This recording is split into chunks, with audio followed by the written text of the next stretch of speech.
மக்கள் அனைவருக்கும் வணக்கம். இது பார்த்திங்கன்னா ஒரு semi automatic machine 400 kilo waste காரமடைக்கு போகுது கோயம்புத்தூர். ஸோ இவங்க பார்த்திங்கன்னா இன்னும் ஒரு 3 மிஷின் நம்ம நாளைக்கு வந்து அடிஷ்னலாக புக் பண்ண போகிறாங்க. ஸோ கொஞ்சம் இருட்டாக இருக்கிறதுனால வீடியோ கிளாரிட்டி சரியில்லை, கொஞ்சம் அட்ஜஸ்ட் பண்ணிக்கிங்க சரிங்களா. இப்போ தான் லோடு ஏற்றி முடித்தோம், எல்லாத்துக்கும் மூச்சு வாங்குது பாருங்க. இப்போ நல்லா தெரியுதா?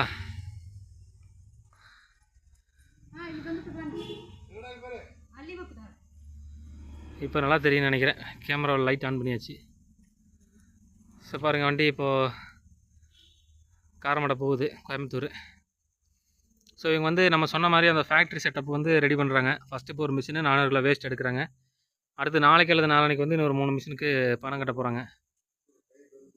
ஸோ நம்ம வந்து இவங்களுக்கு சொன்ன மாதிரியே ஃபேக்ட்ரி செட்டப்புக்கு மிஷின் கொடுத்து சப்போர்ட் பண்ணுறோம்.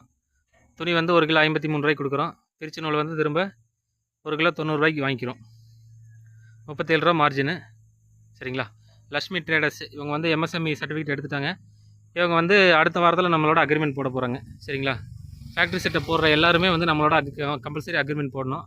ஏன்னா நூல் வந்து நம்மளை தவிர வெளியில் வேறு எங்கேயும் கொடுக்கக்கூடாதுங்கிறனால அக்ரிமெண்ட்டு நாங்கள் கேட்குறோம்.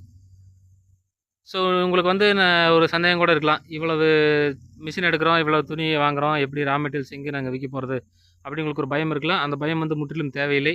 ஏன்னா எங்கள் நிறுவனத்துக்கும் உங்கள் நிறுவனத்துக்கும் வந்து அக்ரிமெண்ட் போட்டு ப்ராப்பராக ரெஜிஸ்டர் பண்ணி தான் இந்த பிஸ்னஸே வந்து நம்ம பண்ண போகிறோம். அதனால் நீங்கள் வந்து ஃபேக்ட்ரி செட்டப் போடுற யாருமே வந்து பயந்துக்க வேண்டாம் சரிங்களா. இப்போது மேடம் வந்து அவங்களுடைய ஃபேஸை காட்ட விரும்பல, அதனால் வந்து நம்ம ஸ்டாக்ஸை மட்டும் வீடியோ எடுத்துக்குன்னு சொல்லிட்டாங்க. அதனால் வந்து வீடியோ பண்ணுறோம். ஸோ கூடிய விரைவில் அவங்க ஃபேக்ட்ரிக்கும் போய் நாங்கள் வந்து வீடியோ பண்ணுவோம். மேடம் நீங்கள் ஃபேக்ட்ரி போட்டதுக்கப்புறம் அங்கே வந்து வீடியோ பண்ணலாமா? ஓகேன்ட்டாங்க, ஒன்றும் பிரச்சனை இல்லை. ஆனால் அவங்கள மட்டும் வீடியோவில் காட்ட வேண்டாங்கிறாங்க சரிங்களா. நன்றி, வணக்கம்.